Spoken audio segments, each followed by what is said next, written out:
All right, so welcome everyone. Happy Friday. Hope you're well. Thanks for joining along with me here. So props for today, we'll begin lying on the floor and eventually use two blocks, two blankets. You can have other supporting surface if it's not a blanket. And some of you may need a belt. It may come in handy so you can have it nearby. Okay, so we're going to go ahead and begin. If you need to unmute yourself for any reason, whether it's a technical issue or something you're interested about that we're doing, you can do so through practice. Okay, otherwise, I'm going to practice with you. So position your viewing of this practice wherever it's best for you. And we'll begin lying on our backs. So blocks are out of the way. Blankets are out of the way, and you're just going to rest on your back in a constructive rest position. So composing yourself with a recline against the floor, and then have the knees bent, and you'll decide how close the feet are towards your buttocks, how far away, and then ideally allowing for the knees and thighs to roll in. I say ideally because it feels great for me. It feels good on my lower back. If it doesn't, then you can keep the knees apart or do something else with the legs. Arms are out to the side. Eyes can be open or closed. I'm going to remove my glasses. Not much to look at here. So eyes open or closed, but let the eyes relax. The facial muscles relax. Taking a few moments, resting on your back and grounding yourself against the floor.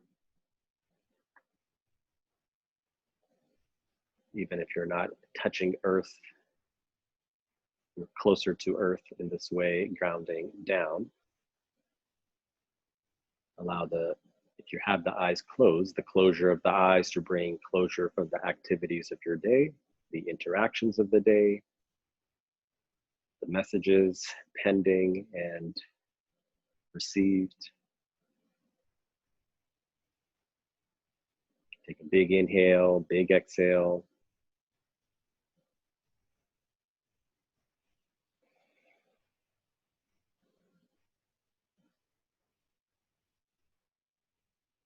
Just breathing more comfortably, more consciously, communicating with your nervous system that you're involving yourself in a practice. So using your breath as a way to communicate with the nervous system to remain relaxed and alert. So to be alert and relaxed at once.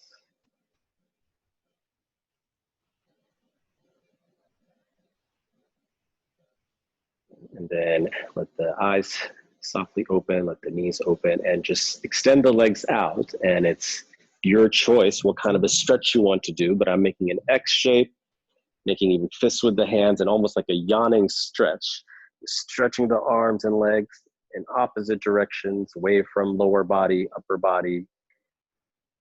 Big inhale, big exhale, and then let the hands and arms relax down wherever they sort of end up. Let's just do that one more time. So you can have Urdhva Hastasana arms or arms out to the side, palms spreading, fingers spreading, or fists joining. You decide what helps you just lengthen away from your core. So upper body, lower body, lengthen away from the core. Take a big inhale, big exhalation out. Okay, then bend your knees, walk your feet back. Create a slight posterior tuck of your pelvis. So push with your feet down, and as if you were going to go into bridge pose, but you're not, tuck the buttocks, tuck your tailbone, feel your lower back flatten to the ground.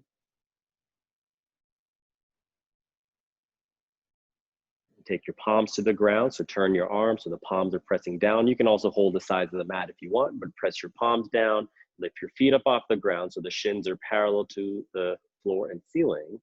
Push with your hands, keep your tailbone tucked, and just create a slight abdominal contraction. So many different actions to create the same sort of experience. There's a contraction of the abdomen, or a flattening of the lower back, lumbar spine, or a posterior tuck of the pelvis. And then keep the hands pushing, keep the lower back flat, so resist the lower back from arching at all. And then slowly, with control, slowly lower heels down and rest the feet to the ground. So the way I bring more awareness to that sort of area is sometimes, you know, the skin against the surface brings a lot more awareness. So the shirt is fine, but sometimes you can attempt at home in your own practice if you have a sort of kind of clothing that allows you to not pull your shirt up, of course, and feel the back skin actually touch against the floor or mat. And we're going to do that again. So option to do as I'm doing with the shirt, or you can do it on your own, but feel your back skin, the lower back, touch against the ground. Push with your hands down into the floor. Keep that skin touching the floor as you slowly move the heels away and down. Resist that skin from peeling off. Go a little slower the closer you come to the ground. And then feet down, resting. And then just allow for a natural curve of the spine. So you're just not trying to flatten the back or arch it, but just resting on your back. So that's an option to play with that. We're going to do more of that, but your choice if you want to use your skin or shirt. I just find skin awareness to be a little bit more direct. All right, so now we're going to do something similar, but a little different. Some of you have requested neck strengthening stuff. So there's a lot of neck rotation work that can help strengthen the muscles around the neck that I use in my own practice. This requires a little bit of ab control too, so the neck connected with abdominals. So tuck your chin so you have this double chin feeling. Lift your neck and head up. And you can hold on to the sides of the mat or press your palms down. Press the lower back against the ground. And now move your neck in a circle, head in a circle. And go a little slowly, especially when you go to the side and behind. Notice if the head drops at any point. Okay. Just check to see. And then rest the shoulders and head down. Okay, so that can be pretty intense if you've never done it. Just lifting your head up sometimes can be quite intense on the neck. I want you to not go as far into these positions. If you feel any pinching, like if I go like this, the stretch is really for this part of the neck. You shouldn't be feeling like a pinch or pain in this, what I'm calling closing angle. Same thing with here. The stretch is in the back of the neck. It shouldn't be hurting or pinching here. When I go to the side, same thing. The stretch is in, when I go to the side, the stretch is happening in this open angle region, not in this closing angle. So if this was painful, I would turn a little less, okay? And maybe my neck circle is going to look like this as opposed to like a big neck circle where I feel pinching in those closing angles. Is that understood? If not, you can unmute yourself and let me know, okay? So I want you to feel, okay, abdominals working as you control the rotation of the neck. You can hold the sides of the mat, press your palms down, whichever you like, or no hands. You can always just have hands off the floor, just resting. So tuck your chin toward your chest, move your chin to the left ear to left shoulder, then chin up to ceiling, then right ear to right shoulder, chin towards collarbone, and now reverse direction. Keep that contraction in the abdomen. So tuck your tailbone, flatten your lower back.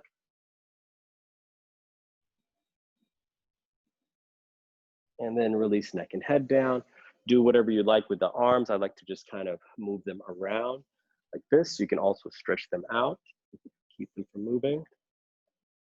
Okay, same thing, but now just a particular movement of neck and head. So tuck your chin, lift your shoulders up. If at any point it's too much, you can hold your head like this. You can put a blanket behind there. It's all good. It doesn't have to be straining for the neck, but it is kind of intense. Okay? So now flatten your lower back, tuck your buttocks, flatten the lower back, and move your chin away from your chest slowly without letting that lower back unflatten. Look behind you if you can, but scoop the tailbone further off the ground. Press your lower back further into the ground. Then look to the ceiling, lift the back of your neck and head up, look between your knees, look between your legs, and then rest the shoulders down, rest the head down. So some neck strengthening by just loading with the head. So you can think of it as sort of eccentric loading when you're lengthening a muscle under load, right? When you're stretching a muscle under load. Okay, so the head being that load, the neck muscles being that stretch. Okay, so I mean, you probably already do these things when you get up out of bed or you need to pick something up. You know, these movements we do, but we're not necessarily training them in other ranges, especially in a circle. Okay. All right, now let's make it more interesting. Lift your shins up, okay? Lift your arms up, tuck your chin, lift your head up, okay? Now make a neck circle, okay? But make sure when the head goes back, you tighten that contraction in the abdomen a little bit more. So go in this neck circle, go the opposite way. When the head goes back, maybe bring the knees in a little closer, lift the buttocks up a little more, flatten the lower back a little more. And then slowly, without arching in the lower back, take your feet down first, take your arms back, heels down, then arms down, head down, Shavasana, legs wide, arms wide. Just take a rest. Big inhale through the nose, deep exhale out. Just continuing to remind your nervous system that you're training yourself, you're pushing end ranges, or you're going to be, but you're going to stay safe by staying connected and conscious of the breath. Okay, let's do one last one. Okay, option to not lift the head, like if it's a lot for you, you don't have to lift the head. Okay. But you can tuck your chin. So you're learning the habit of, if you can lift the head this way, this is one way to lift the head. Can you lift from the side neck muscles, tucking the chin, raise the legs up. Okay. Now, okay, either make fists or reach your arms out. Okay, come up a little bit more off your shoulders. Come off your shoulders. Take the legs a little away from you. Come up more. So you're on your lower back region. Take the legs a little bit further away. Come up to your sacrum, top of your tailbone, and then tailbone. And if you can stay lifted, do so. If you need to rest the feet down, do so. Actually, let's all rest the feet down. For some of you, I don't know who that is, it could be that the surface against the floor against your spine, especially right at the end, is a little hard and it doesn't feel so nice, especially if it's not your sequence. You don't know we're going to do that. So I suggest putting down a blanket across your mat. Same thing, less push against the floor to that bony sort of sensation. Okay, so option to lay down a blanket so it's not so hard against your tailbone, sacrum. Those are usually the more sensitive parts, and then the rest of the spine. We're going to reverse it back. Okay? The legs are like levers, right? The further out they go, they can help you. Okay, so I'm just going to, because sometimes with the shirt, it's a little bit hard to see that I'm not lying down like this. I'm trying to go in a rounded position, top of my sacrum, okay? Lower back, lumbar. I'm trying to actually feel each vertebra if I could, if it's possible. Okay. Lie down, lie down, lie down. Even when I'm trying to bring the shoulders down, I'm keeping this tightly knit, the abdominal sort of contraction tightly knit, then shoulders down, and then a natural neutral spine position. So when we're learning, especially through the Zoom formats and new things come, it's cool to experiment. First time you don't know it's coming, and then the second time you can kind of own it or own your understanding of it. So we're going to do it again. Okay, so the idea is basically, if I were to do it quickly, being able to lift yourself up, okay, and then being able to lie down, okay, but doing it slowly. So that way you build strength and you control each degree instead of skipping over some part and only sort of kind of experiencing the ones that you're already familiar with. Let's try it again. So tuck your chin, lift your head, take your arms like you're reaching towards somebody, take your legs up. You're trying to give someone something. Okay? Tuck your chin a little more and just lift your, whatever you're feeling against the ground, okay, whatever those ribs are, lift those up a little bit more. Take the legs a little bit further. Lift yourself a little bit higher, higher. Go slower. Sacrum, tailbone. Then buttock bones, either you're resting or the feet are on the ground. Okay, you can take a pause. Now reversing, there's a slight shift between sort of neutral position of the pelvis, and then there's a shift to a posterior tuck. There it goes for me. Okay, then I control. Okay, so sacrum, top sacrum, lower lumbar, middle lumbar, top lumbar, bottom thoracic, middle thoracic, shoulders, and then tops of shoulders, feet down.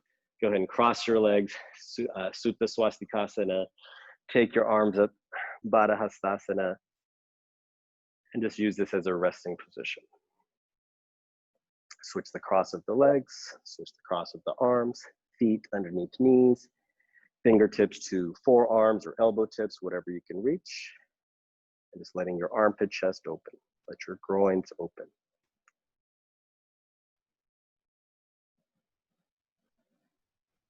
And then release, relax your arms out to the side. Okay.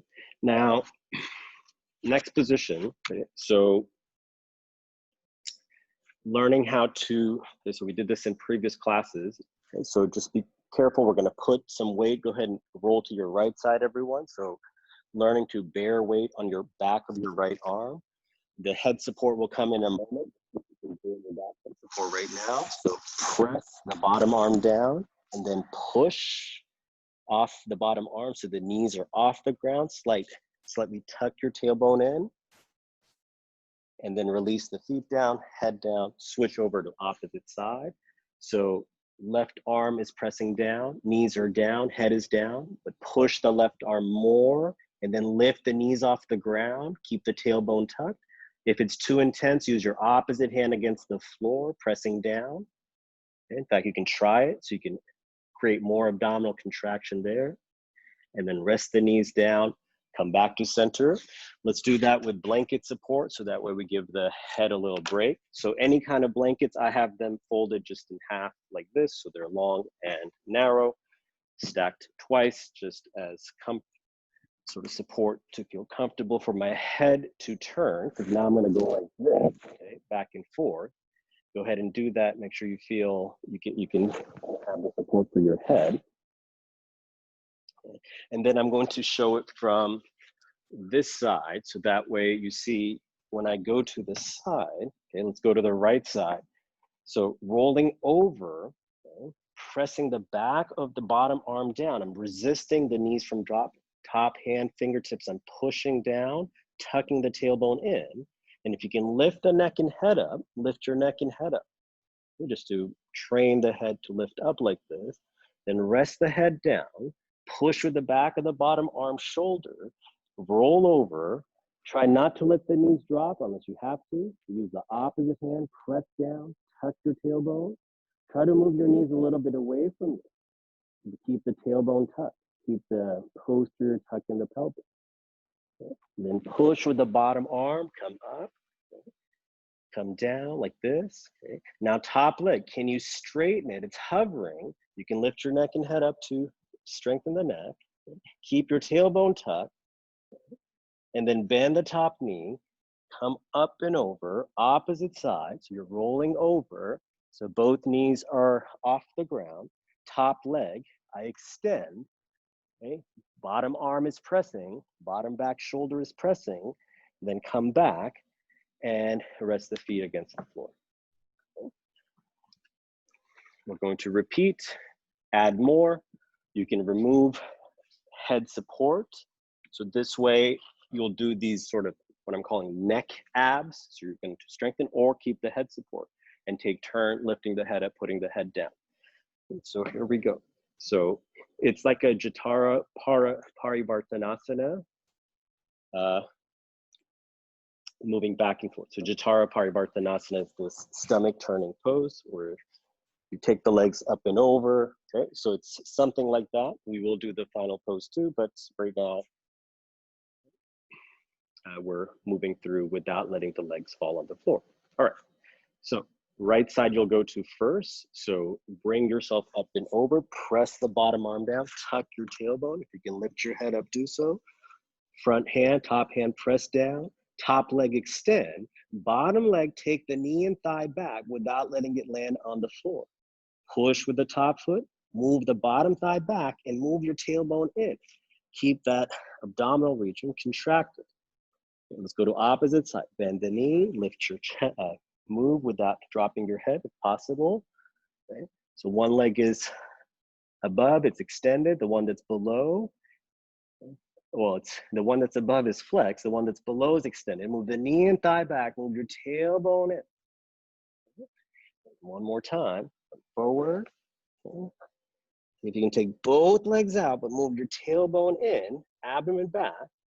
Then take one leg away, straight. The leg that's away, that's bent, or that's behind you, bend it behind you. Okay? Reach the knee and thigh back. Now straighten this leg, bring the top leg across, so both legs are straight. You're going to roll onto your back like a Ardha Navasana. Come to the other side. You can have the knees bent. Straighten out one limb at a time. Okay. Now go back and forth. Okay, so top leg, you're going to bring across, go through this Ardha Navasana, rolling on your back. Arm, extend. And we forgot to do the bent leg on the opposite side, so we'll do that now. So move the top leg without dropping the bottom leg. Go through this arch, go slowly through this half boat pose. Okay? Then we take the top leg up, bottom leg you're going to bend. Okay? I think in another class we've grabbed the foot, but here we're not grabbing the foot, but move the thigh back. Press with the top hand, move the thigh back, press the opposite foot forward. Now straighten the bottom leg. Okay? Then bend it, bend the top leg, roll back, and rest. All right, just take a moment if you move the blankets. So you can have one or two. So Jatara Parivartanasana, stomach turning pose. Lots of different ways to do it for today. Okay? You can have the knees bent, roll to the side. I even like to let the back shoulder come up, okay? And then taking chest back. Okay? There's different ways to teach it or practice it where the shoulder stays and you resist. For today, let the shoulder come.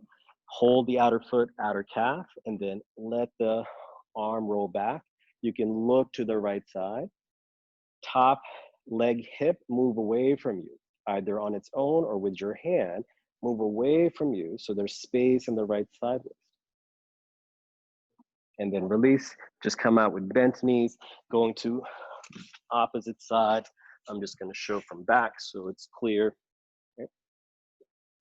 Or it's just a little bit more clear than before. So you're taking the legs to the side.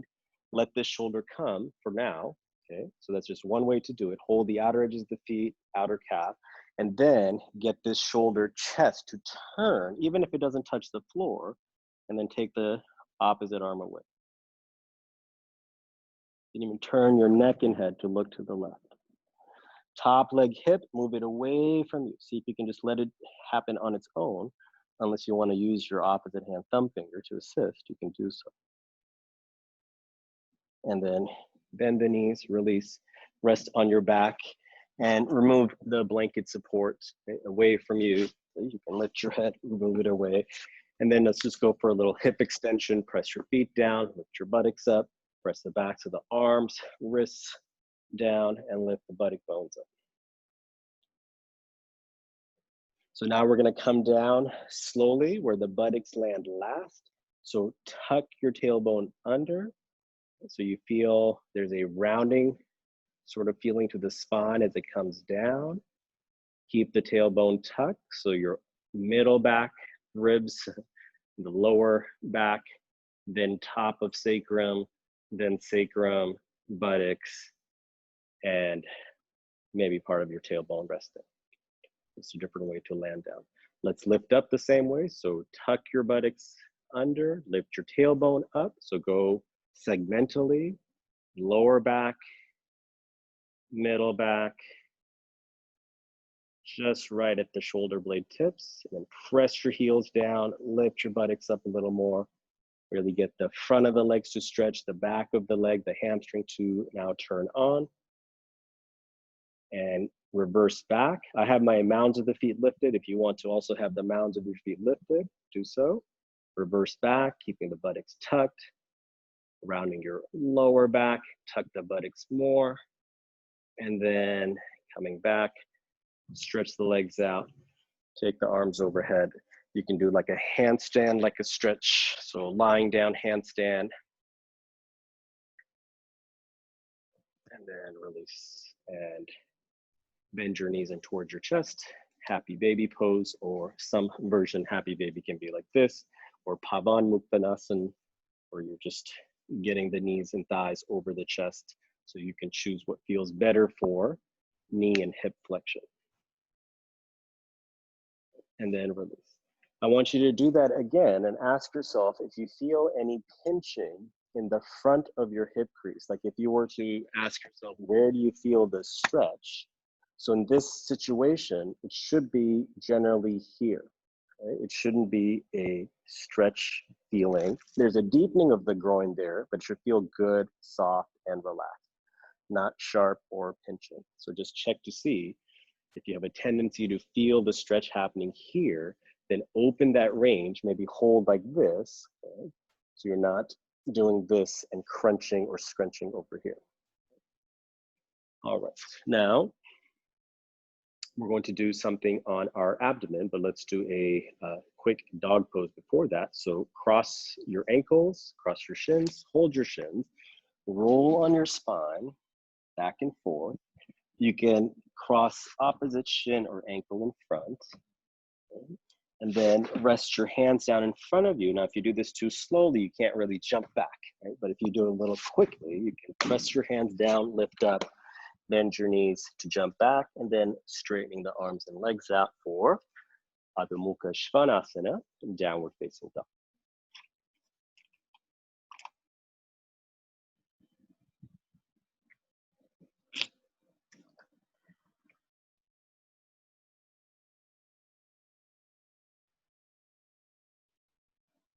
All right.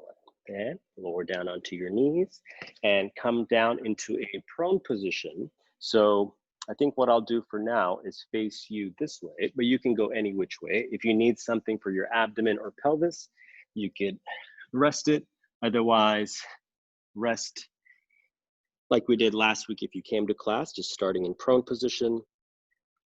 Keep a slight, ever so slight posterior tuck of the pelvis. So as if you were pushing or pressing your pubic bone more into the ground. Think that sort of action.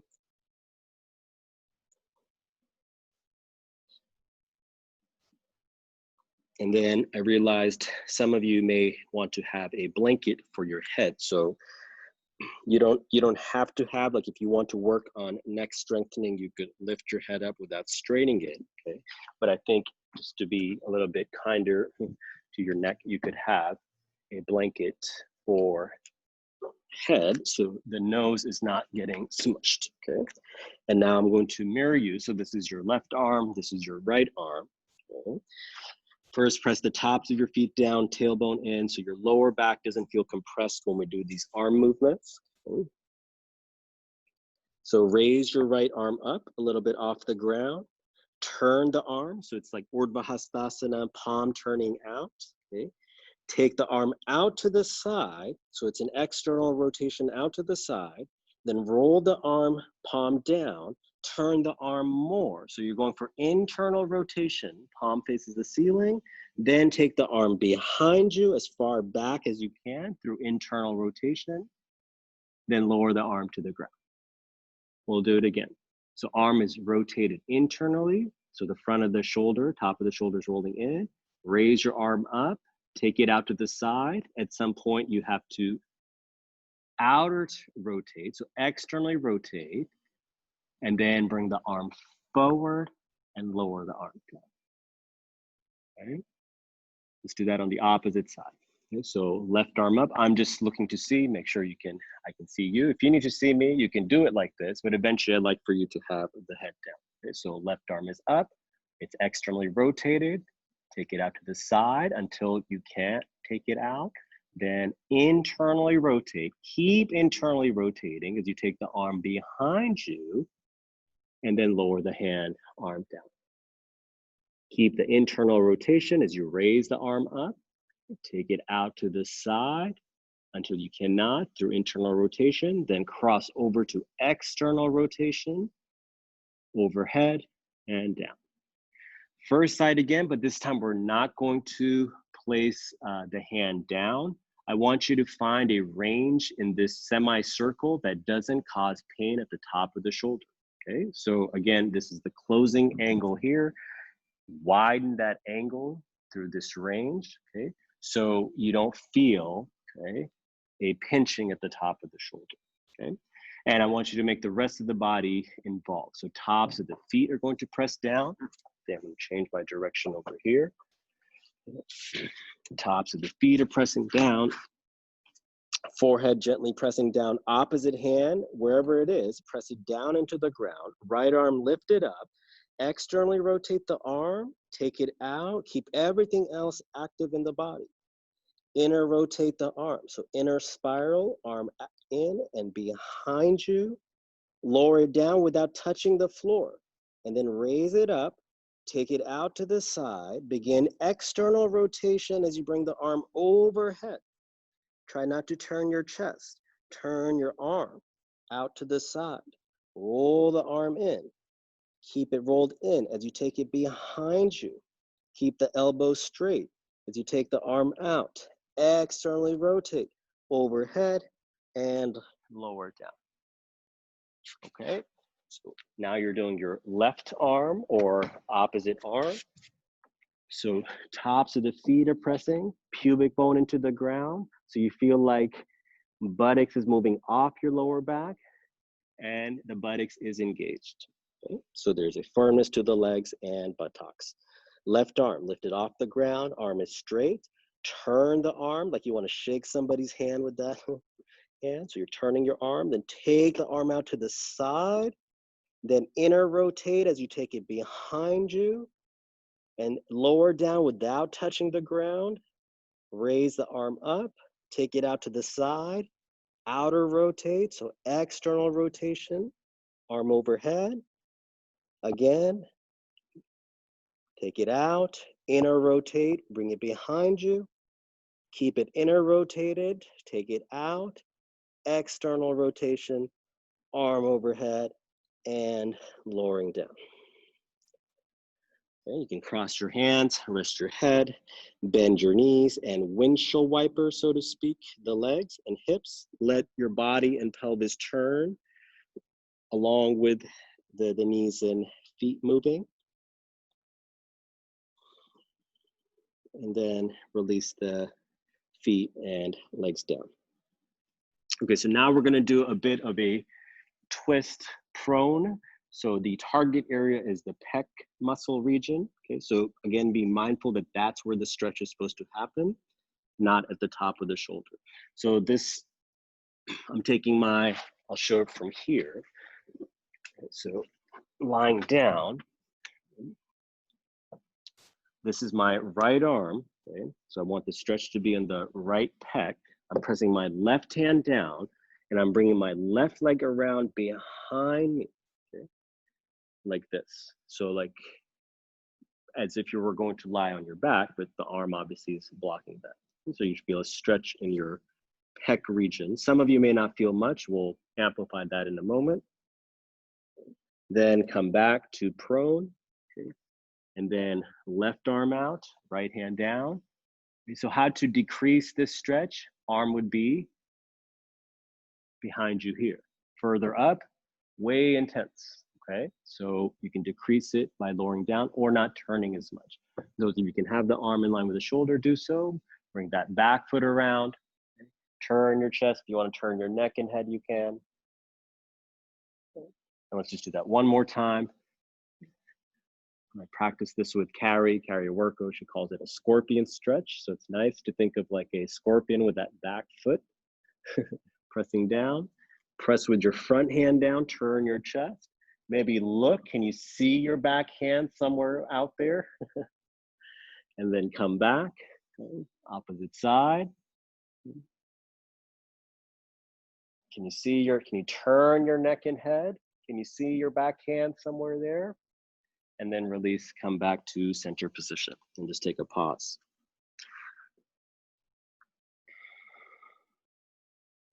Okay, now we're going to do something similar but a little different. So let's go to the right side. So now I want you to probably not go as far back. You'll see what's going to happen. Okay, maybe move your legs a little bit more in. Okay, the head may not even turn. I want you to press this arm through the floor. Okay, so again, be careful with the amount of pressure. I would say about 30% effort. Palm down, forearm, upper arm pressing through the ground. Okay, like someone's trying to pick your hand and arm up and you're saying, nope, I'm strong enough to use my muscles to keep the arm against the ground. Okay? And again, I'm not lined up like Anantasana, like I'm actually kind of like out to the side a little bit, okay? If you wanted to make a kickstand, okay, you could do something like this with the feet if you wanted, okay? Or the leg can be out to the side, but you're pressing that back arm down.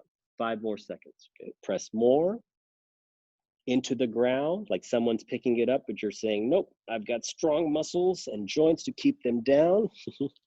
Now, okay, I want you to make the hand feel lighter, the arm feel lighter, your tricep to engage a lot and try to lift that arm off the ground. Go ahead and extend your hand so at least the hand can come off the ground, but now try to lift the arm off the ground. It probably will not lift, but get your tricep to work for you. Get that tricep to almost come into a cramping sensation, and then release. Lie on your back and just bend your elbows. I hope you felt something here. This is the tricep. I want that to engage. So being able to lift the arm up, okay, from the strength of the back of the arm. Okay, when you're pushing down, you're using strength from the inner arm. Okay, when you're lifting up, outer arm, back arm.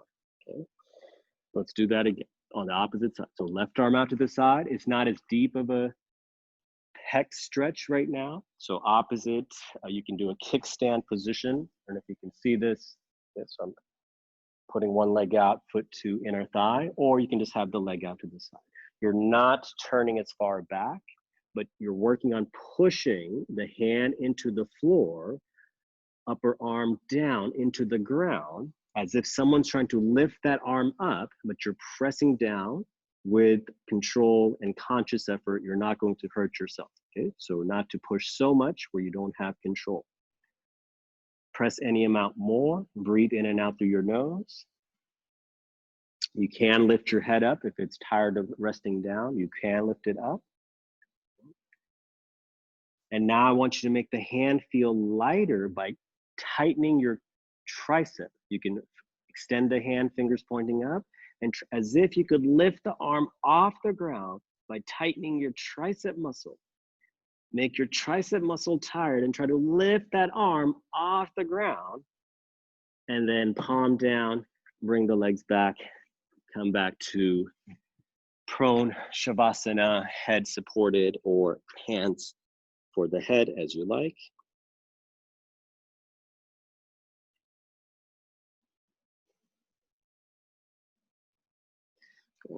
And now child's pose, but with the hands. So push your hands down.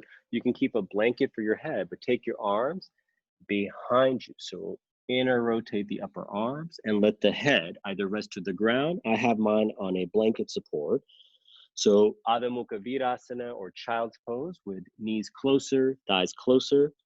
You should feel nice stretch relieving in the lower back, buttocks region, and not in your frontal groins. If that's the case, best not to flex so much at the hips, so there should be more space between your chest and thighs. And then hands underneath the shoulders, push up. Okay. Now, same thing, Adho Mukha Virasana, but I want you to take the arm out. So let's see your right hand. Okay, so left hand is here, right here, and inner rotate. Give a full spiral. Inner rotate your right arm, and then lower chest and head down. And then lift up, bend that elbow, look to the other side, extend the arm out, and inner rotate. So the back of the hand is coming down, top of the shoulder is coming down. And then come up, opposite side, through Adho Mukha Virasana, and then come up. So one arm bends, other arm extends and turns, and release, and come forward to prone position again. Same thing through the scorpion, but we're going to do a little dancing scorpion. So I'll show what that'll look like. First of all, the scorpion was like this, okay? We didn't get to do this, but here's an option. Let's all do it really quick. Option to take the top arm up, reach it behind. Can you find your back hand?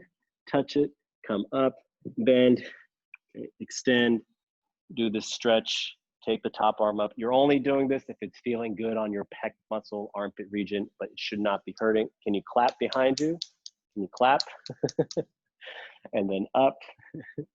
Okay, now, same thing, but you're gonna inner rotate the arm. Right now, the arm is kind of in this position out to the side, right? So it's abduction, flexion of the arm. And now I'm saying you're going to inner rotate as it goes out. Okay, so you can see here, okay, when I go to this side, I'm going to inner rotate, land, turn, okay, then come back. You can see here, I'm inner rotating as I land, turn.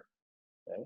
And then you can look behind you. You can do that a few times and make the inner rotation the most graceful part. When you go here, make that sort of slow and smooth, and then landing back. Okay? And then coming to the other side, slow and smooth, like slow motion in just that frame of the movement. Okay? One more round on either side.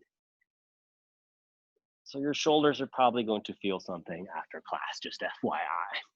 And then later, they may even feel like, oh my gosh, I did a lot. And then tomorrow, they're gonna feel great, okay? And then bend your elbows, rest head against hands or onto blanket. If you wanna turn naked head one direction, you can, or opposite direction. If you wanna take an Epsom bath salt, Epsom salt bath later for the shoulders, or put some CBD cream on your shoulders, not a bad idea if you feel overworked, or otherwise what's known as DOMS, delayed onset muscle soreness, that kind of comes later on after a sort of intense practice. All right, now hands underneath shoulders. We're done with the prone work. Push off the ground, come through like a knee bent chaturanga. So see if you can tuck your tailbone, push down, keep the tailbone tucked. So you come up with this lower back rounded position to tabletop. Let's do again, go forward. So instead of arching the tailbone, say tuck the tailbone, then bend your elbows for this knee bent chaturanga, tailbone tucked, abdomen down, reverse. Okay, if you want to be on tops of the feet, if that helps you, that's also an option, or toes tucked. I'm going to explore tops of the feet, press, okay, tailbone tucked, so my buttocks is definitely engaged a lot as I come up, and then curl the toes under and move into Adho Mukha Svanasana, downward facing dog.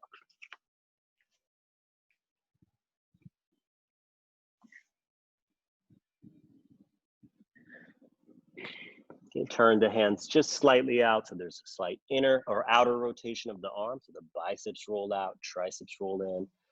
Point your toes forward, stretch with the ankles back, heels down, knees lifted. Begin to straighten your legs. If you can't, try raising your heels way up, then lift your kneecaps up.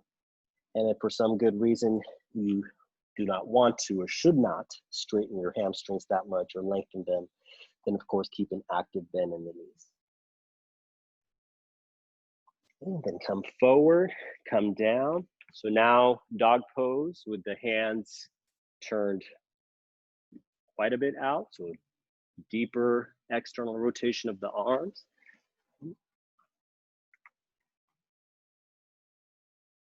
Can you rotate, outer rotate, biceps spin out, And you turn the backs of the arms, triceps wrap in. And then come forward. Now, a slight inner rotation of the hand, okay? So here you'll be more mindful because your body's probably not used to doing a slight inner biasing towards internal rotation in arm flexion overhead, okay? So if you need to take the hands a little wider or the dog pose a little narrower to feel safer, like you can have the knees bent, so you're just exploring with inner rotation dog pose, unless you feel comfortable like I do, and my shoulders actually like this a little more than the traditional external rotation arm situation.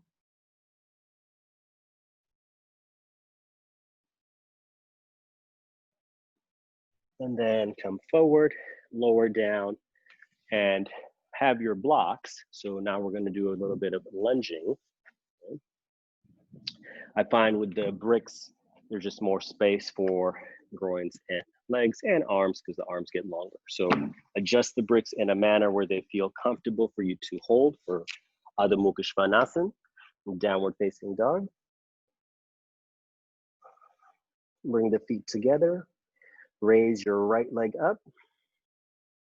Bend the knee to the chest. Bring the foot forward. So low lunge. Stretch the back heel away from you. Straighten the back leg. Bend the front knee further forward. Push both feet down and try to pull the feet in so you create some tension, isometric tension through the position. Be on your fingertips. Again, you shouldn't be feeling there's sensation here, yes, absolutely, but it shouldn't be the focal region. Like if I ask you, where's the stretch? And you're saying, this is where the stretch is, okay? You need to open the angle a little more, okay? Or if you don't, if you were like this, just open it up a little bit more, okay? Now, push down with the hands, lift the heel to the buttocks, knee to chest, come back, raise the leg up, one-legged dog, lower the foot down. So Ekapada, one-legged dog pose, bend the knee to chest, shift forward, lower foot down. And in the back heel, as if someone's holding your ankle or foot, pulling back to straighten the back leg. And like someone's assisting with the front knee, they've got a rope here and they're pulling the front knee forward. And you're pushing both your feet down and scrubbing the mat in, you're pulling both feet in towards each other. Keep that kind of firmness so there's actually lightness in the hands and arms.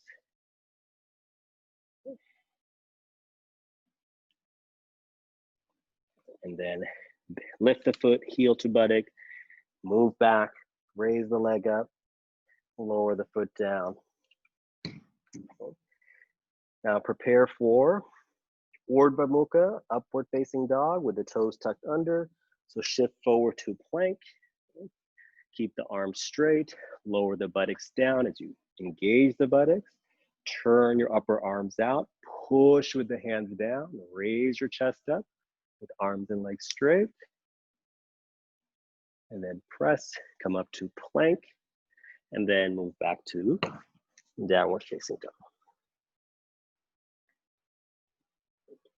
Then bring your legs together, raise your right leg up, bend the knee, right foot forward. This time back heel is coming down. So I'm letting the back foot press down. So right leg forward, left leg back. Then come up, hands to your hips. So Utthita Parsvottanasana. So upright Parsvottanasana. Back foot press down, back leg straighten out. Front foot press down, straighten out. Then hinge forward at the waistline. Bring yourself forward with legs straight. Take your arms wide. Okay. Inner rotate the arms. Take the arms behind you. Inner rotate. Then bring out, outer rotate, and then bring the arms forward. If you need to come up a little bit, that's okay. So stay parallel to the ground. Hands to the floor. Bend your knee. Take the foot leg back.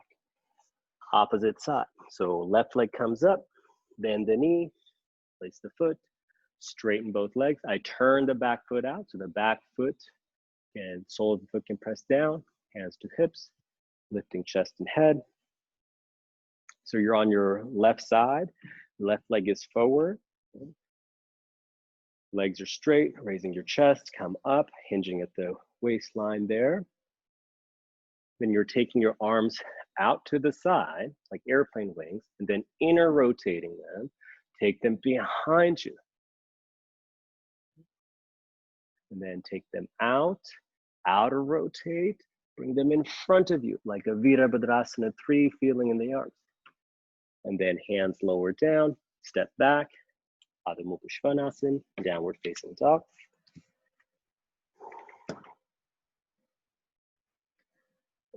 Come up to plank, so plank position.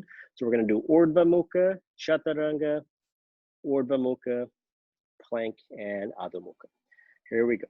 Come forward, lower the buttocks down, but the buttocks are engaged. Push with the hands, arch your back. Now keep the legs straight, bend your elbows, keep the tailbone tucked to bring yourself halfway down. And push with the hands, lift up. Then plank, lift your buttocks, hips up. Then Adho Mukha Svanasana. Come forward onto the knees. Let's just do that from the knees. So that movement between upward dog, I'll just show it. So from here, okay, then coming down, and let the shoulders for today go beyond the elbows, but without the buttocks lifting up. So keep the tailbone in and then press, come up. Now I say that, and I want to rewind that back. Let the shoulders come below only if that feels good in terms of that challenge beyond end range, okay? But if you feel it in your wrist a lot, no, okay? If you feel it pinching here, no. But if you feel a lot of work in your forearm muscles, great. Triceps on fire, great. Buttocks engaged, great. Okay, but wrist creases painting, no. Shoulder head painting, you don't go as far, okay? So let's do it again. So shifting forward, you can try tops of the feet down, bending your elbows, and this could be it. And maybe just lower the shoulders down. Or you bring them way down, okay? And then push up, back, and downward facing. All right, step your right foot forward. Left foot turns out. So right leg is forward, left foot out. Parshva Konasana, side angle pose. Take the hand to the hip, turn your chest. That front knee is bending and it's moving out to the arm. Turning the chest. Take your left arm behind you, inner rotate. Bring the arm forward, outer rotate, arm overhead. Turn your chest up to the ceiling without that bent knee coming forward. So bent knee moves back, straight leg moves back, chest and head back, everything moves back except for your tailbone. Move that forward or inward. And look to the floor, left hand down. Let's just hop switch to go to the other side, which means you lift up, hop switch. We'll just do that twice more. So lift up, hop switch. Okay. So back heel down, front knee is bending and it's moving out from the thigh bone. It's moving out to the arm. Right hand to hip, chest and head back. Then right arm behind you, inner rotate, bring it forward, then outer rotate, up and overhead. So just a different novel way to enter the pose. It's not the only way, it's a way. So everything turning and moving away from the wall you're looking at, but move your tailbone forward, your buttock bones inward. And top hand down, raise the back heel, and for now, just step forward, Uttanasana. So it can be feet wide, feet together, you choose. Uttanasana, chest and head down.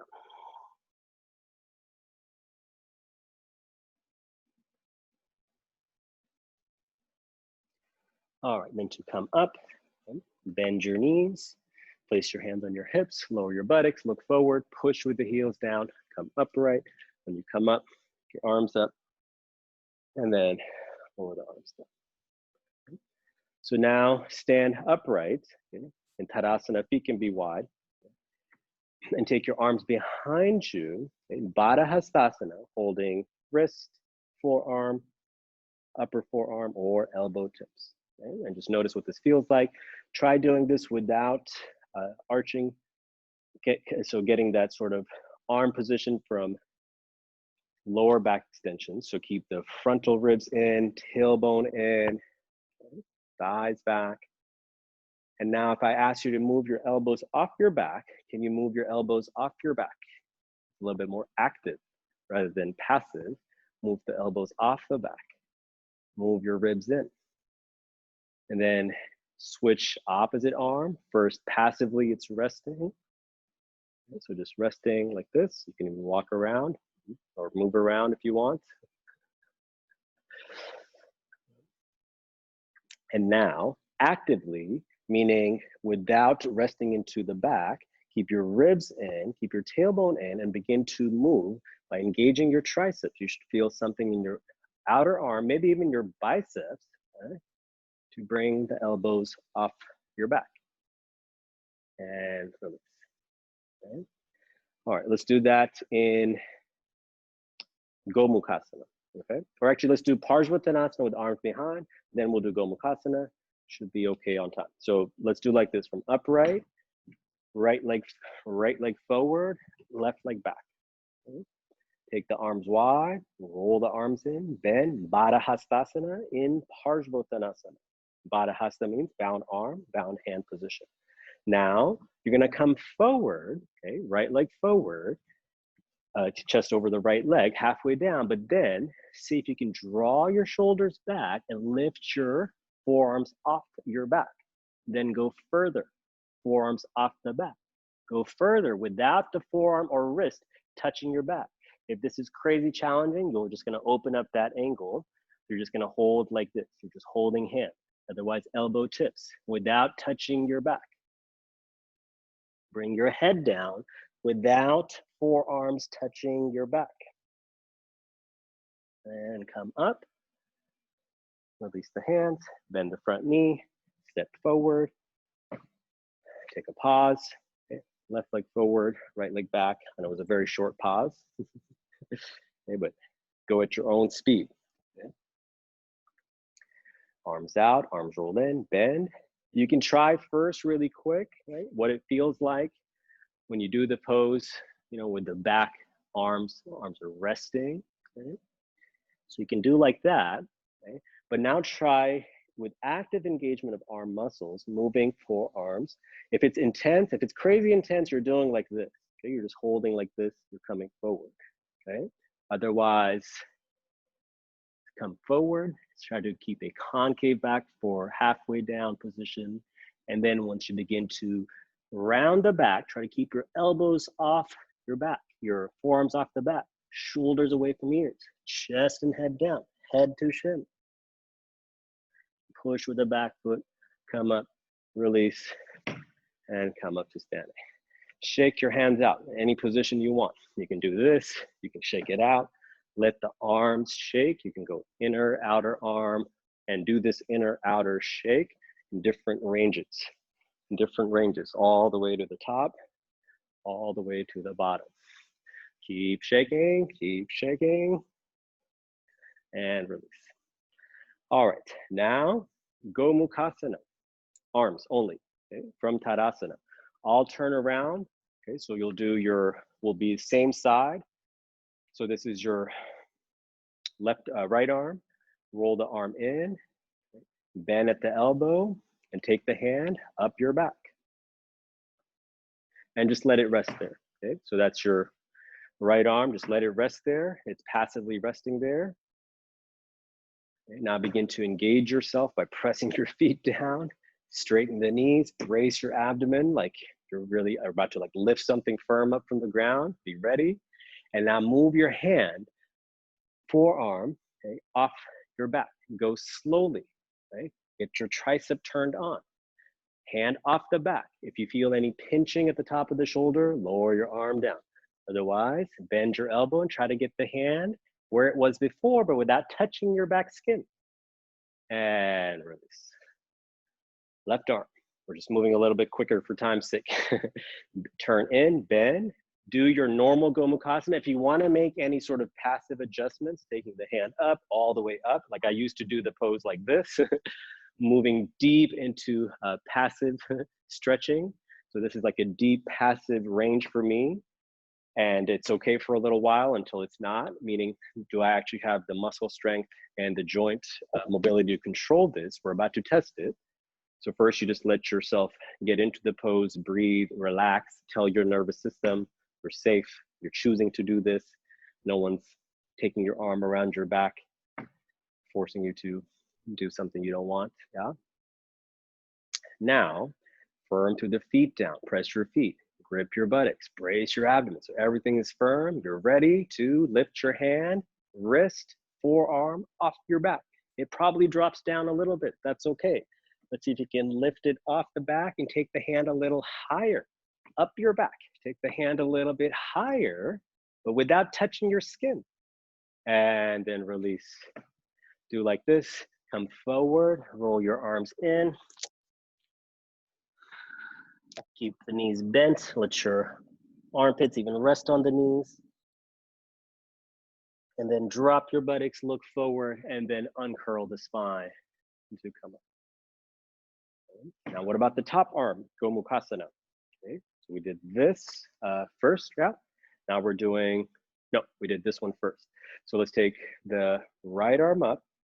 And then again, if you have this, you know, whether it's a habit or samskar, if you want to do this, it's all good. If you want to take a deeper, you know, contortionist version, not that I'm recommending it or suggesting it, but you're doing what you normally do and then exploring something or comparing your passive ability to do this and your active ability to move a muscle, a limb as it's connected through the joint and muscles through control as opposed to through force, okay? So both have their place. Generally, one is practiced more than the other. And so now my palm is either at the nape of the neck or in between the shoulders. Move your ribs in, okay? Move the tailbone in. And now keep the elbow where it is and move your hand off your back. You're gonna feel your bicep working. Squeeze that bicep and lower that hand further down. Lift your elbow further up without dropping your head. And then raise the arm, lower the arm down. Okay, opposite side, then we'll do something different. Left arm up, outer turn the arm. So if you want to do like this because you're trained or whatever, it's okay. You can outer turn the arm, bend, do whatever you need to find that deep passive stretch. It should feel good. And again, big stretch in the open angle, not pinching in the closing angle. Okay. Now, ideally, nothing moves, like nothing changes, okay? Not your elbow, not your head, nothing moves, and you're able to contract the muscles of your bicep and tricep and lift your wrist, forearm off your neck and shoulders. And try to move the hand lower, move your elbow a little higher. And release. Do you feel that in your arms? I hope you're feeling it in muscles and not at the joint sort of pinching. Even though joint work is happening, you're sending a lot of blood right now to the capsule of the joint. There's a lot of blood flow happening. Okay, so just keep that in mind. There's a lot of stimulation happening through this sort of joint control. All right, now let's see how downward dog feels without the blocks. You can keep them around, but just do Adho Mukha Svanasana.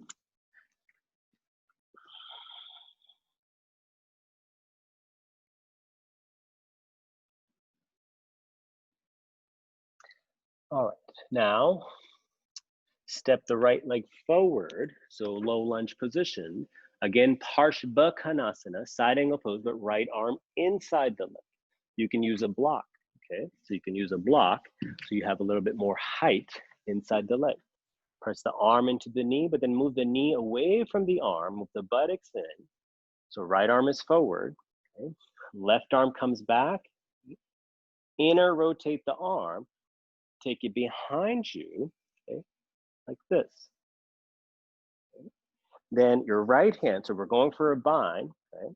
So right hand, lower down, behind, like this, and then turn your chest.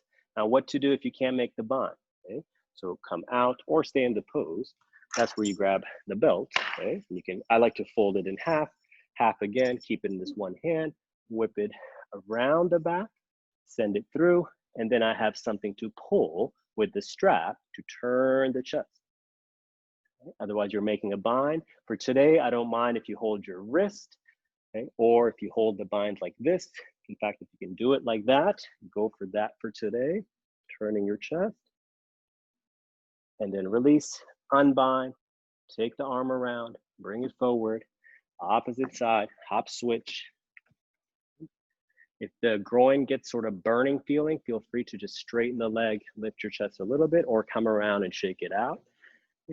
Left arm inside, okay, so you can have the brick here. Move the arm to get the knee to move out with the arm, and then move the knee off the arm. You can rest, but try not to lean into the arm, lean away from the arm. Right arm up, inner rotate, behind you. Okay. Bend your left elbow, lower down, and catch anything you can. If you can't catch, have your whip. Make sure there's no belt buckle that's loose. Okay, so I'm holding the belt buckle in, whipping it around, and then catching. You can round your back to catch, and then pull and turn your chest. So yes, you round to catch, and then turning your chest through this bound position. And then let go of the bind, come to downward facing dog. Part of the binds were requested by one or two people who wanted to learn more actions of binding. So it's an interesting thing because it's in some ways one of the least sort of like functional things you'll ever have to do. If you ever want to scratch your back, okay, that's fine. Peel something off your back, okay. But otherwise, you may not find yourself reaching in those positions. Coming forward, come down, rest on your knees. If you can sit on your toes tucked position, do so. If you need to have a block, do so, okay? So just keep in mind that the shoulder blade is a stabilizing joint, okay? And the shoulder head is a mobilizing joint, right? So here we're doing something, right? If this starts to happen, this winging, right? I'm mobilizing from the shoulder blade to get this sort of thing. If I can stabilize and then get the arm to turn, okay? Again, I'm not feeling any pain sensation, then I think it's safe zone.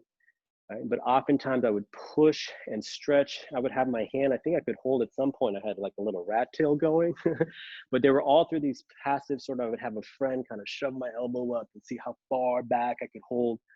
And over time, some pains and aches started to come. And I didn't know why, because I thought I had rather loose shoulders, but I started to have very mobile shoulder blades, and I want stable shoulder blades, if that's making sense. Okay, let's put that into practice.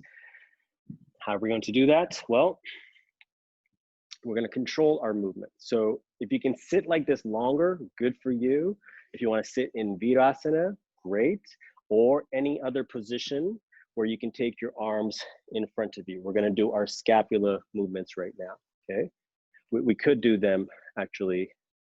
We'll do one round seated, kneeling, and one round tall kneeling, okay? So any position Virasana you can. Take your arms up, okay? Parallel to the ground, raise your shoulders up, okay? Pull them up hard towards your ears, and now retract the shoulder blades back and release them down. Move them forward so they feel spread. Elbows are straight. Move them back, down, forward. Now open up the angle a little bit. Right, so open up like this, shoulders up and back and down and forward and up. In a reverse direction. So let's all start together. Go up, shoot the hands forward, shoulders forward, shoulder blades down, shoulder blades in, up, forward, down. Take it wider, makes it a little harder. Harder or more interesting, more harder to control. Notice as you're doing this, continue, but notice if you're doing this more like this. Try to keep the abdomen firm, slightly contracted. Okay? Then move your shoulder blades only. Right? Rest. We'll do the next series, same thing, okay, but kneeling position. So push off your ankles, knees, and shins. Come up. Okay. I'll face you. Okay. So let's start here. Shoulders up, hands forward, shoulder blades forward, shoulders down.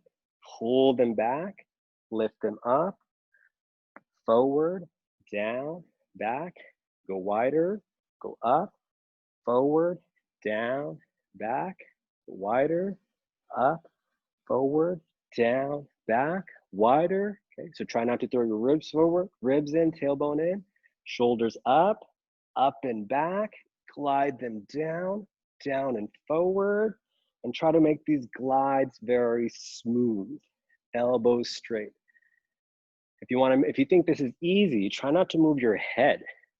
If you think, oh, what's the challenge?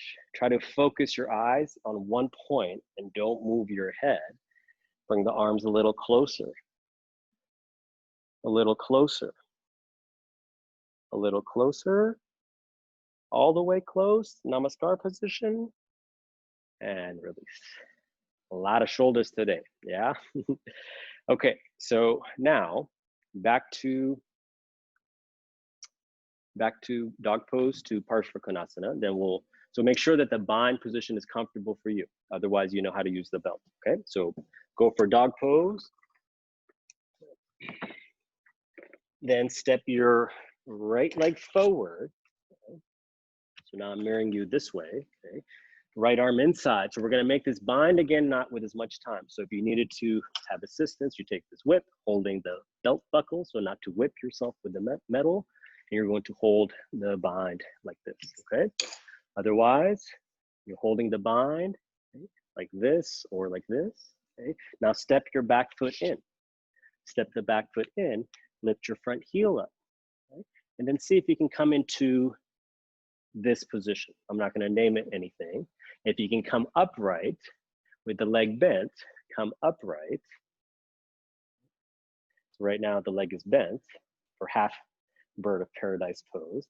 And then come down, move back, open up, and reverse side. How do you want to reverse it? If you're facing me, you can reverse this way. Want to do that again? I find it so much more fun and interesting going like this than, you know, always coming up or from dog pose. So just switching it up a little. Opposite side. Make your bind, so inner rotate, bend, catch. Okay, so either like this or like this. Then stepping the back foot in. Back foot in. So you have to weight shift. Okay. Weight shift. Walk in with the foot. Lift the heel up. Weight shift. Now this arm is going to hold the leg. So there is some weight on the arm. You could train pretty much like every position so you feel comfortable, in control through the range when it comes time to stand upright. Okay, and bend. Can you control each degree of closing down to the floor? Okay, please open up, side angle, forward, the arms forward. Okay, hands back, push the hands down and either step or jump Uttanasana. And now hands to your hips, come upright. We're gonna do the side angle bird of paradise position again, but I'm just gonna move the camera. You're gonna have to, you don't have to, but if you have a wall space, this is going to be helpful, okay? So here's a wall space over here. So I'm on my right leg, I'm mirroring you. So I'm on my right leg, okay? Or actually let's do like this. Okay? So we'll do it twice. Okay? So bending, kicking up. So this, you can do this on a countertop too. It doesn't have to be a wall. Take the arm through. Probably find this a lot easier to bind. Okay?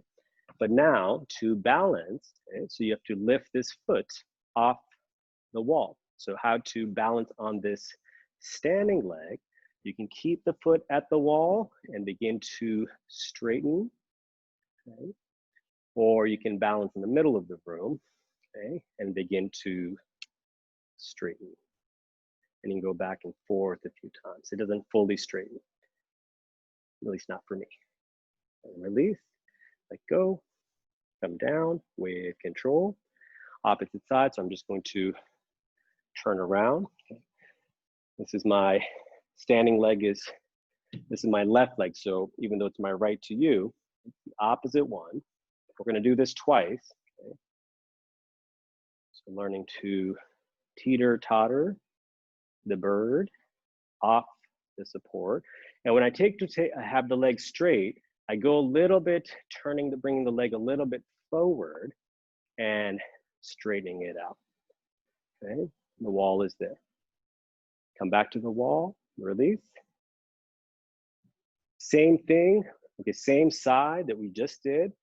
So I'm leaning my right shoulder, I'm leaning into the wall, okay? So this time, I'm making this bind, and again, I don't know who's able to and who's not, but if you needed to, you would have a belt and throw it around, okay? But I'm leaning into the wall a little bit, and now straightening the leg out. Okay, so there's a roundedness in the shoulders in these binds. You have to check to see you're not feeling a crazy alarming signal from your nervous system saying, ouchie, ouchie here. Okay, just keep that in mind so you don't learn the hard way. The nervous system will tell you. Opposite side. So the difference is before we step the foot onto the wall like this. This time you're against the wall. Okay. Opposite shoulders against the wall. Okay. So you are leaning, the bird is leaning as you extend out to the side.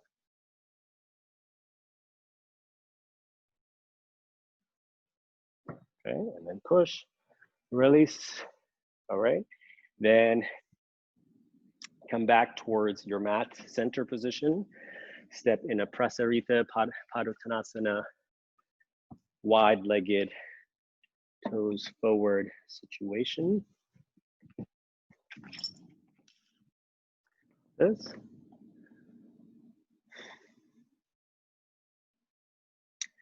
And then walk the feet in, so it's a narrow stance. Take the hands to the hips, bend your knees. So it's like called many things, okay? So you can think of it as goddess pose or sumo squat position or sumo stance, not quite squat, but sumo stance.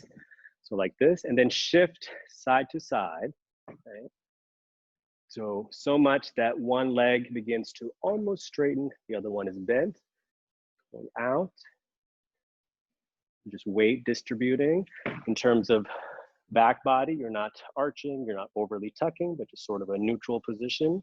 I'm biasing more towards the tuck because I might have a tendency to tilt. So I am biasing a little bit, rounding up the lower back.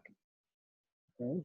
Now, turn your left foot, left leg out, and bend more and see if you can let the buttocks move back, take your arms forward, any amount, right? Drag that heel away, any amount lower down should not pain the knee. Either you come here, you sit on a block, okay? Or you sit on the ground, okay? And do this version, Marichi-asana, with the foot turned out, as opposed to foot forward, foot turned out. Then see if you can come up without using your hands. Okay, so if you're on a block, you're on a block. Otherwise, I'm pressing the heel of the straight leg, pressing the foot of the bent leg, lifting up, pushing up, shifting weight to this side, foot forward, foot out, and bending, lowering down. This heel can drag away. My buttocks are pulling back, arms forward. You can place a block to sit on. Okay, so you can stay there for the Marichi-asana, or buttocks comes down with a foot turned out, Marichi-asana. Lift your chest and turn your chest. Now, to come up, so you can come up like this, that's fine, okay? You can come up any which way, okay? But then see if you can, what you need to do to tolerate the load on the ankle, the shin, the knee without paining. Lift up, push with the straight leg heel, push with the bent leg heel, come up, upright, toes forward. And now feet wider, hold your ankles. Okay, Prasarita Padottanasana. If you want to do Paschimma Namaskar, okay, Prasarita 2, you can. If you want to keep the grip of the ankles, elbows bent, you can. About 30-second hold, so not very long hold, but be in a position you can control, hold there.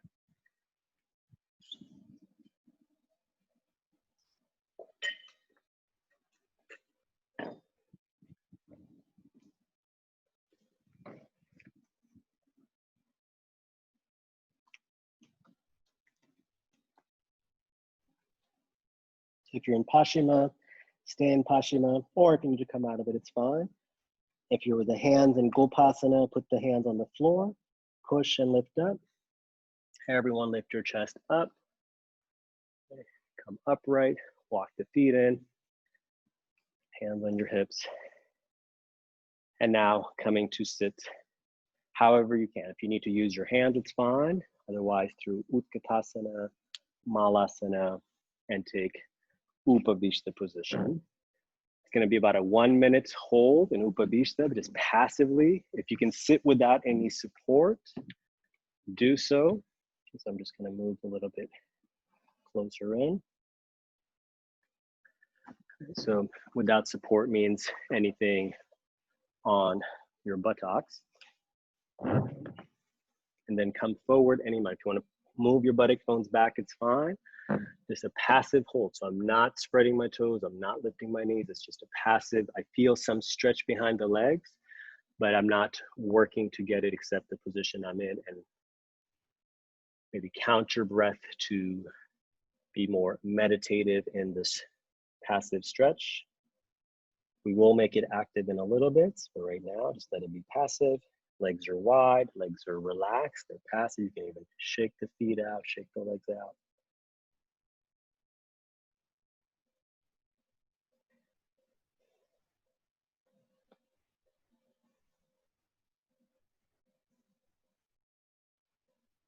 Okay.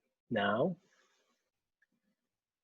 put your hands like this, push down into the floor, lift your chest up, and make your toes point up to the ceiling. Drag your heels away. So toes turn up, heels press down. Come upright. Okay. Take your arms up, your arms out. Okay. Now we're going to do the Gomukhasana situation in Upavishta. Okay. So again, resist if you have a tendency to throw the pelvis down, keep the ribs in. Take your right arm up, left arm back. Bend the elbows like you're going to do Gomukhasana, but without actually touching your back body. Okay. And raise the arm, straighten, go out to the side, or left arm up, right arm back. Bend elbows. So rather than going for the bind, go for the unbind, the ghost bind. No touching of hands onto back body. One more time. Knees down, thighs down. Bend it. So I'll just show from the side. Hopefully you can see. I'm not touching. I'm not touching. And then last time we'll do. And release. Now do cross-leg swastikasana.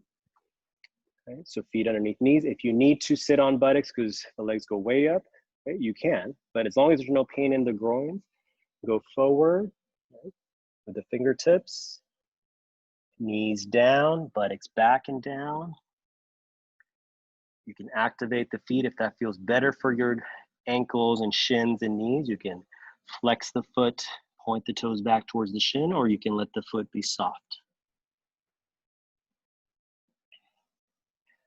Now come back with the hands, okay? Do like this, like we did earlier, okay? Right arm, roll it in. Okay? Try to bring your front shoulder down beyond the knee. Lift up, left arm, Roll it in, try to bring the shoulder down below the knee.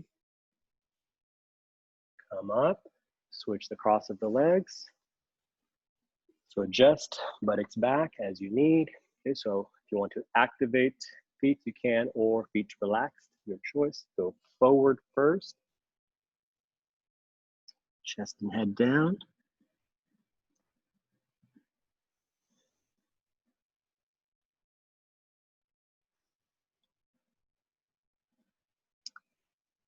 Come back. Okay, so left arm, let's just go to this side first. Left arm, inner rotate. Try to bring the shoulder beyond the knee. Come up, inner rotate. Back, come up. Okay. Then a little narrower upavishta, so it's not as wide. Narrower upavishta. You can hold your shins, hold your toes, come forward. Okay. A little bend to the elbows. Legs are straight. Legs are pressing down. Elbows are bent. Shoulders back. So it's a narrower upavishta. Push more with your inner foot. That means your big toe mound, inner heel, reach further away from you.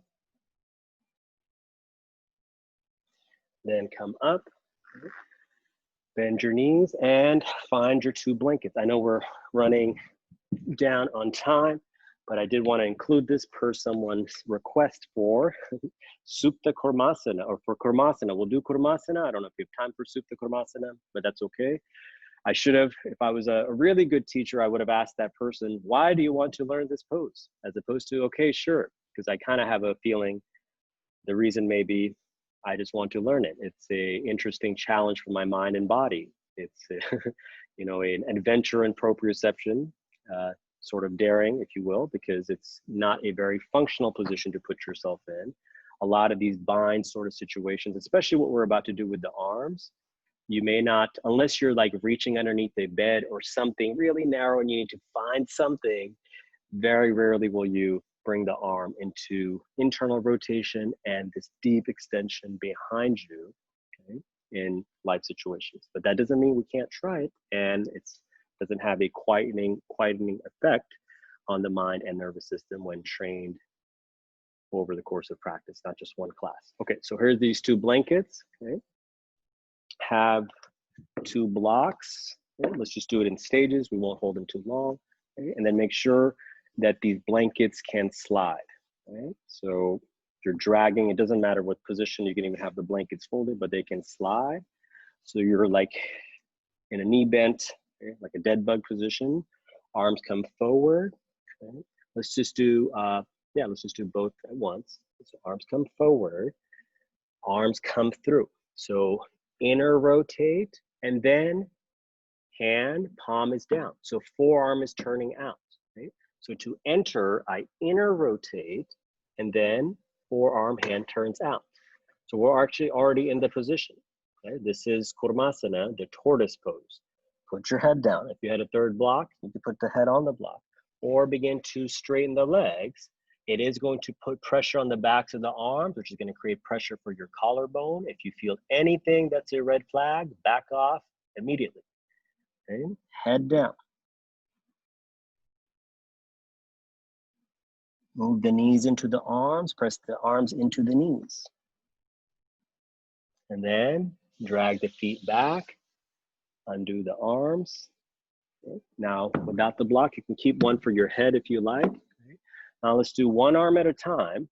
So Kurmasana, 1 arm through, so right arm up, inner rotate, okay? And then see how much can you get this leg to come down. Okay? So just rest here. And then come up, opposite one. So left side, left arm up. You could go like this, like that's just one way. I like to inner rotate and then turning the hand out and then seeing how much can this leg straighten out. And then head can rest. So this is like Ekapada Kurmasana. So 1-legged tortoise. Okay, so now both, again, I can't emphasize enough, the collarbone is sensitive here. You're pressing your legs onto the backs of the arms, chest coming down towards the ground. So please be careful to not go beyond your limit. You may not even be aware. You might be thinking, oh, it's a lot on my hamstrings, groin. Indeed it is. But keep in mind, if you're feeling pressure here, stay alert. Your nervous system will tell you, do not go further, okay? So if you want to watch, you can. I'm gonna use the blanket to slide and straighten the legs. Arms come through, arms come out. Okay. Then, as I begin to straighten the legs, I push with the inner foot, okay, and get the shoulders down to the ground, head down. Okay. You don't have to go that far at all. You can just be here, here. The idea is to be in your shell, like a tortoise, and be in a quiet place. So maybe it's here, and you'll feel quite a bit here the longer you stay. Okay? Otherwise, we're down here, okay? And then straightening out and resting the head down.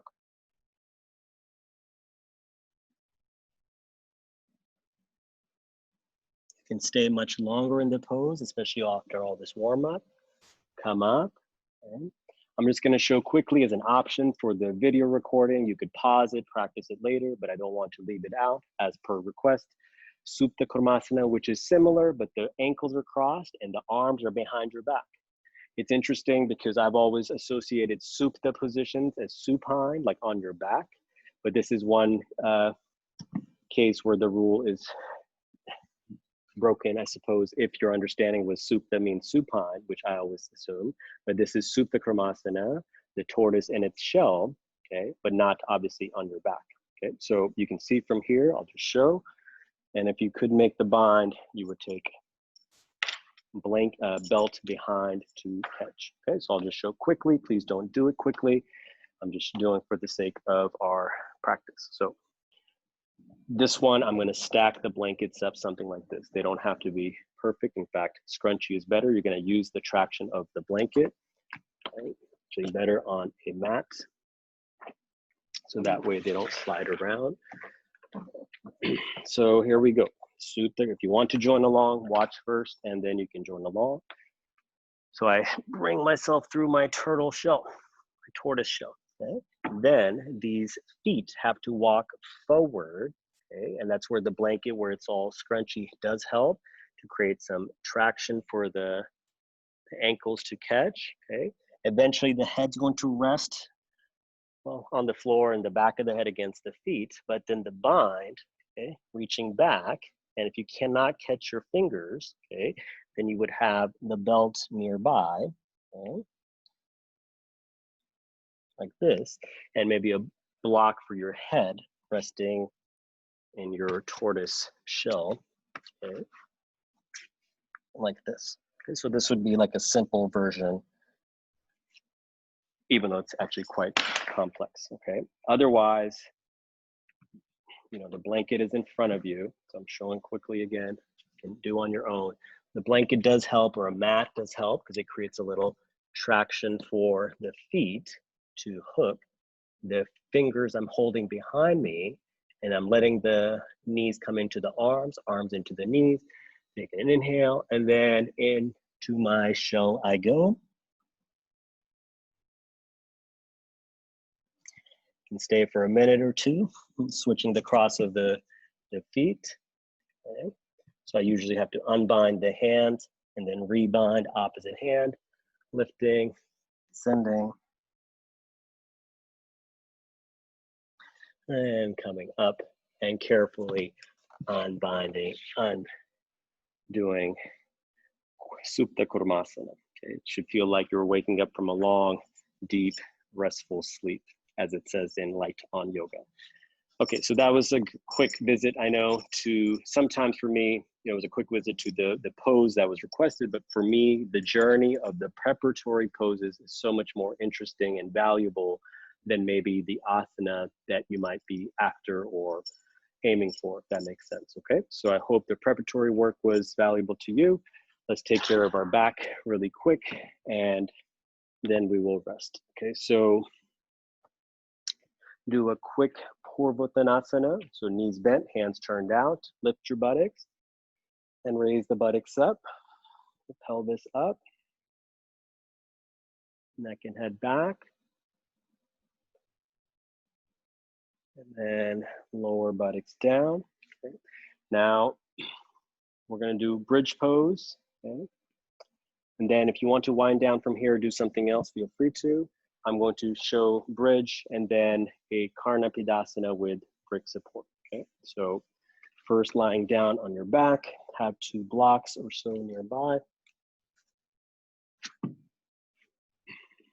Hug your knees into the chest and then catch your outer ankles, outer feet, I should say, happy baby position. And release, feet down, raise your buttocks up. Take your bricks, stack them wide and flat, lift your heels up. Stack the bricks wide and flat to buttocks and sacrum. Press the backs of the arms, elbows down, lift your chest and tuck your shoulder blades in so they feel wedged in.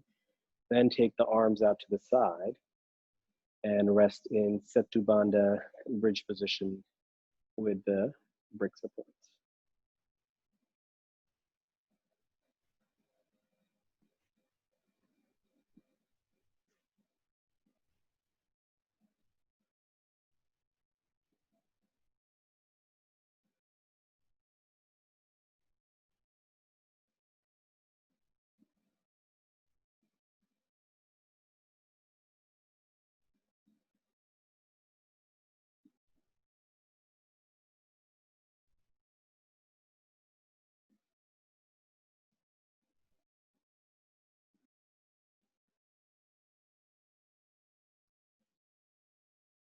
Then you're going to lower down to 1 block, lift your heels, lift your bum, remove the brick off to the side, lower the buttocks down.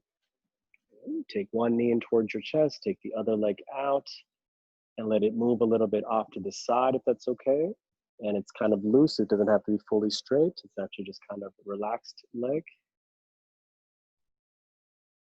And then lift the leg up, bend the knee, catch the leg, take the other leg out. You can hover off the floor or descend down and out to the side. And it's loosely extended, so it's not like a deep terminal knee extension, it's just leg resting away, almost like it's floating.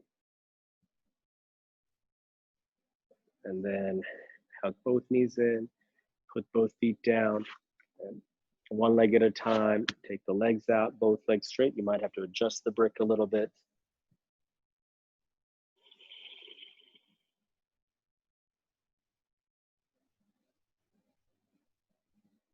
So resting Setu Bandha, meaning legs are not active, legs are relaxed. You're not pointing the toes in any particular manner, but just letting them rest however they kind of fall without feeling any funny or painful sensations. Adjust as you need, modify accordingly to your needs. And then those of you that need to go, you can wrap up or just stay in this position. I'm just going to quickly demonstrate just for the sake of it, because I think poses like Supta Karmasana, like when I've wondered, what is the point of such crazy poses? You know, what is the benefit? And I think from the yogic framework of understanding and what we're doing with postures, there's a limb of yoga called pratyahara. So with the withdrawal of the senses, and certain postures really take us to a quiet, inwardly place. A lot of postures can, but especially those bound positions and this next one, Karnapidasana. So the bricks, the blankets are for my shoulders, okay? The bricks are going to be overhead, so I just know where they're going to be, somewhere over here, pressing down, lifting up, and then getting the tops of the feet to rest. So I'm tops of my shoulders, I'm resting on the blankets, okay? Not too much pressure at all, and tops of my feet onto the blocks. Okay? The buttocks can move back away from tops of the shoulders, or it can stack over the shoulders. You can hold the arms underneath the shins or behind the calves and shins, and just go to a quiet place, withdrawing the senses, withdrawing from the sensory input of the outer world. Be in a quiet place inside. Karnapidasana.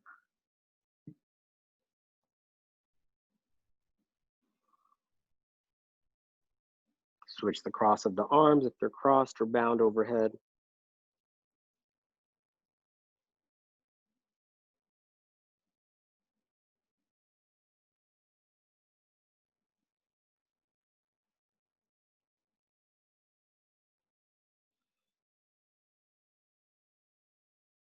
And then to come out, you can of course stay much longer. You can hold the blocks overhead, bring the buttocks back, bring the buttocks down.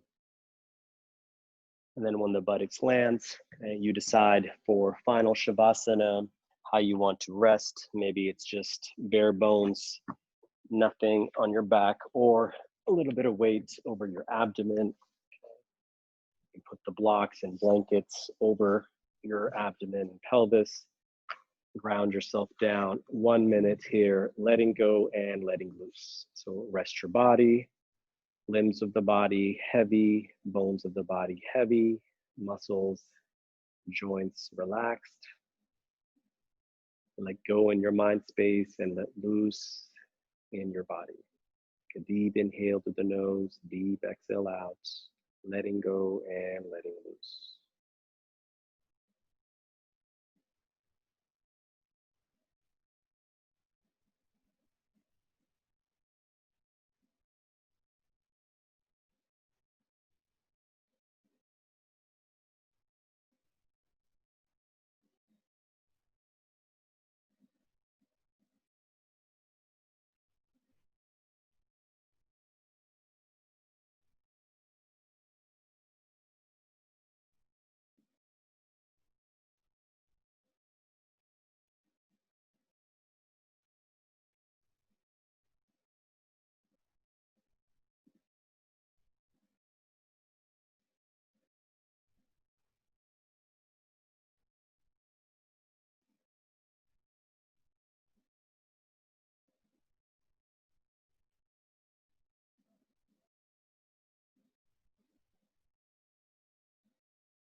And then you can stay longer as long as you like. Otherwise, gently open your eyes, removing support off your abdomen and pelvis. Take one arm overhead, bend your knees, roll to the side. Then push off the floor and sit comfortably to close your practice. Take a moment to yourself, acknowledging your time and effort to connect and go within so that you could stay connected as you step off the mat. Stay collected and composed within.